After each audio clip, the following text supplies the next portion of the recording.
Hello, everyone, and welcome back to another episode of Podcast Center. I'm Marco, and as always, I'm joined by the wonderful Katharina. Hi, everyone. We're so excited to be here with you again. Today, we're talking about something that affects all of us, whether we realize it or not: body language. That's right. Have you ever met someone and instantly felt that they were confident or nervous without them even saying a word? That's the power of body language. Exactly. The way we stand, the way we move our hands, and even the way we make eye contact can change how people see us. And not just how others see us, body language also affects how we feel about ourselves.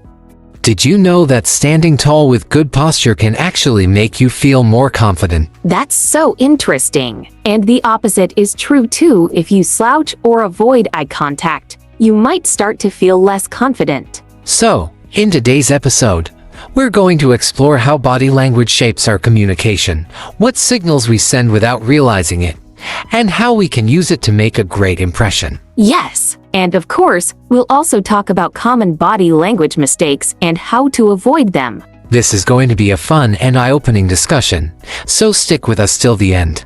Alright, let's start with a simple question. How much do you think body language actually affects communication? Oh, that's a good one. I've read that body language makes up a huge part of how we communicate. In fact, some studies suggest that over 50% of our communication is nonverbal. That's right. Some experts even say it's closer to 70%. Which makes sense, right? Think about when someone says "I'm fine," but their arms are crossed, they're looking away, and their voice sounds tense. Do you believe them? Not at all. Their words say one thing, but their body language says something completely different. And in situations like that, people usually trust the nonverbal signals more than the words. Exactly. And that's why understanding body language is so important. We're sending signals all the time, whether we mean to or not. That's true. And different types of body language can send different messages. For example, good eye contact usually shows confidence and interest, while avoiding eye contact might make someone seem nervous or even dishonest. Yes, and the same goes for posture.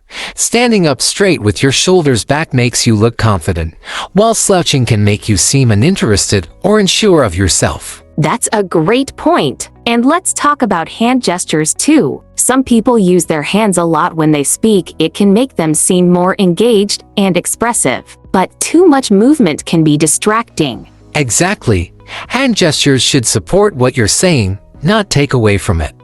And speaking of distractions, have you ever noticed someone constantly touching their face or playing with their hair while talking? Oh yes, it usually means they're nervous or uncomfortable, and people pick up on those small habits, even if they don't realize it. Right. Another interesting one is mirroring, when someone subtly copies the body language of the person they're talking to.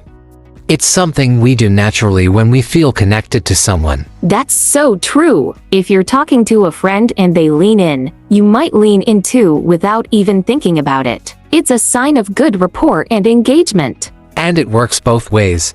If you want to build a good connection with someone, subtly mirroring their posture or gestures can make them feel more comfortable around you. That's such a useful tip, but at the same time, we should be careful about unintentional negative body language like crossing our arms or looking at our phone when someone's talking to us. Oh, absolutely. Crossing your arms can sometimes make you look defensive or closed off, even if that's not what you mean at all. And looking at your phone, that's just a big no-no in conversations. Yes, it makes the other person feel like they're not important, even if you're just checking a quick message. So if you want to show respect and interest, put the phone away and give them your full attention. Exactly. Small changes in body language can make a huge difference in how people see us and how we connect with them. And the best part, anyone can improve their body language with a little awareness and practice. That's so true. So far, we've talked about confidence, eye contact, posture, gestures, and even things like mirroring and distractions. But I think there's one more important thing to discuss: cultural differences in body language. Oh, great point. A gesture that's friendly in one culture might be considered rude in another. For example, in some countries, direct eye contact is a sign of confidence, but in others, it can be seen as disrespectful. Yes, and even things like handshakes, personal space, and how we sit or stand can have different meanings in different parts of the world. That's why it's always a good idea to be aware of cultural differences, especially when traveling or working with people from different backgrounds. Absolutely. Body language is powerful, but understanding its meaning in different contexts makes it even more effective. Alright, since we're talking about cultural differences, let's dive a little deeper. Have you ever been in a situation where body language caused confusion because of cultural differences? Oh yes, I remember meeting someone from Japan, and I went in for a handshake, but they gave a small bow instead. I felt a little awkward because I didn't know what to do. That's a great example. In some cultures, handshakes are the standard greeting, while in others, a bow, a nod, or even just a simple smile is more common. Yes, and another thing I learned is that in some countries, pointing with your finger can be seen as rude, but in other places, it's completely normal. That's true. Even simple gestures like a thumbs up can have different meanings. In many Western countries, it means good job or okay, but in some places, it can actually be offensive. Wow, that really shows how important it is to be aware of these differences, especially when traveling or working internationally. Exactly. And another interesting thing is personal space. Some cultures are very comfortable with close interactions, while others prefer more distance when talking. Yes, I've noticed that too. In some countries, people stand really close while having a conversation, but in others, standing too close can make people feel uncomfortable. And it's not just about distance, physical contact matters too. In some cultures, a friendly touch on the shoulder is totally normal, but in others, it might feel inappropriate or too personal. That's a great point. It's always good to observe and adapt to the situation so we don't accidentally make someone uncomfortable. Absolutely. So, we've covered confidence, gestures, posture, distractions, mirroring, and cultural differences. But what about reading body language? How can we tell what someone is feeling just by looking at them? Oh, that's a great question. One of the easiest ways is to look at facial expressions. If someone is smiling, they're probably happy, but if their smile doesn't reach their eyes, it might be fake. That's so true. And when people are nervous or uncomfortable, they might fidget, avoid eye contact, or even start touching their face or neck. Yes, and sometimes crossed arms can mean that someone is defensive or closed off, but it could also just mean they're cold or comfortable that way. Exactly.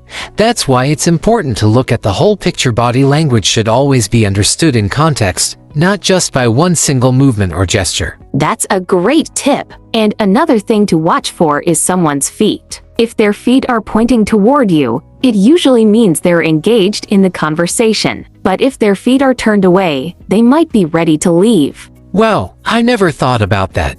That's such a small detail but can tell us a lot about how someone is feeling in a conversation. Yes, it's all about paying attention to the little things. Body language is like a secret code. It tells us so much about what people are really thinking, even if they don't say it out loud. That's such a cool way to put it.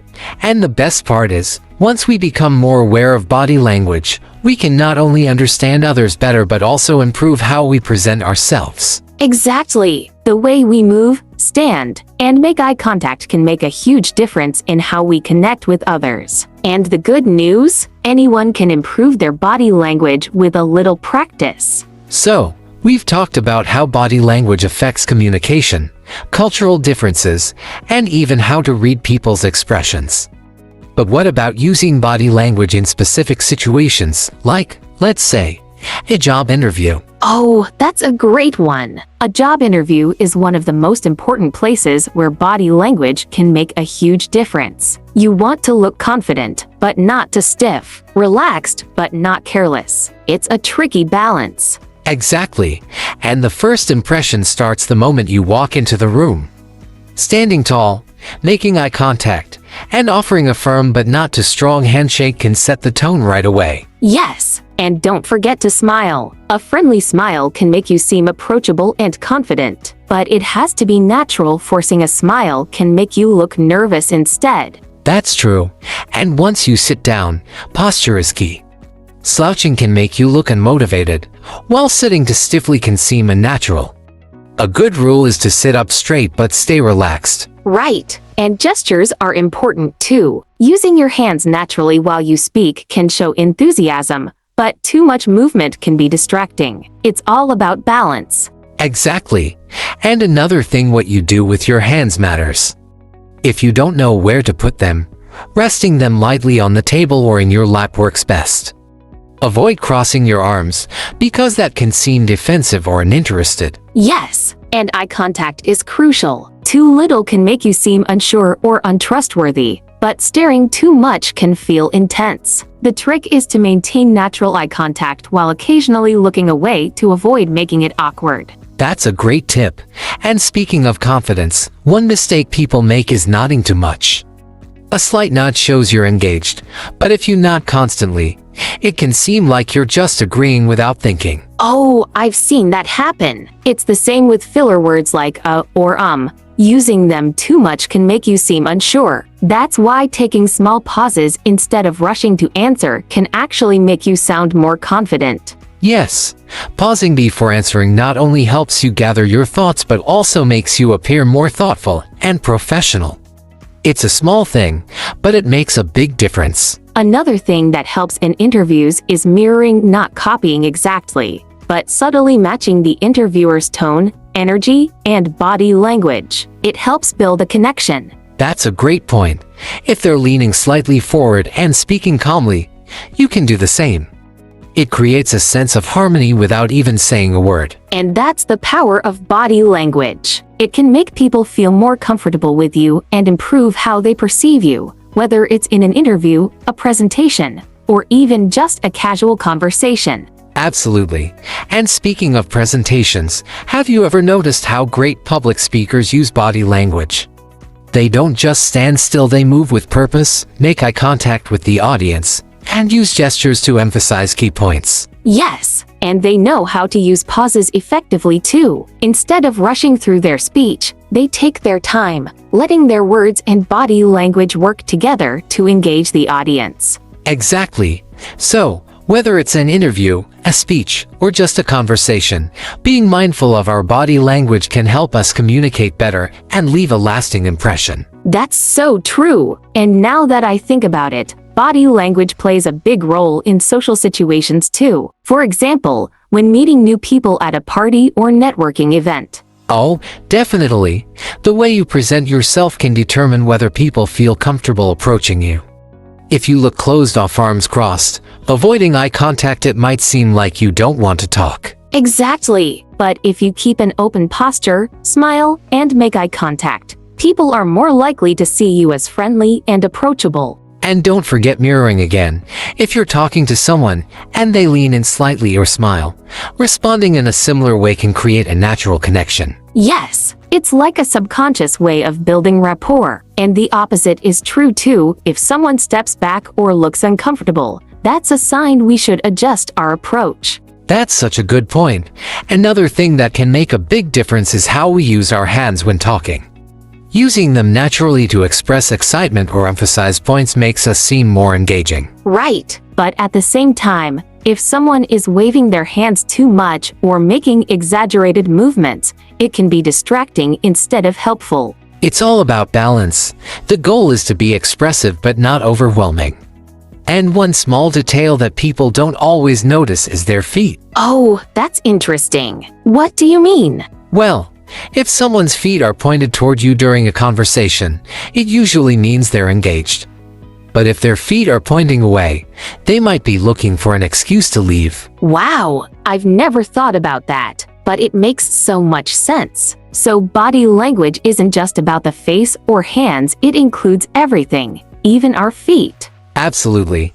And there's another small trick I love. If you're in a group conversation and someone glances at you while they're laughing, it often means they feel a connection with you or value your presence in the group. That's so cool. It just goes to show how much we communicate without even realizing it. Our bodies tell a story, whether we're aware of it or not. Yes, and that's why being mindful of our own body language and reading others can make a huge difference in social, professional, and everyday situations. So true. And speaking of everyday situations, body language is also really important in relationships, whether it's friendships, family, or romantic relationships. Definitely, sometimes people don't say what they're feeling out loud, but their body language gives it away.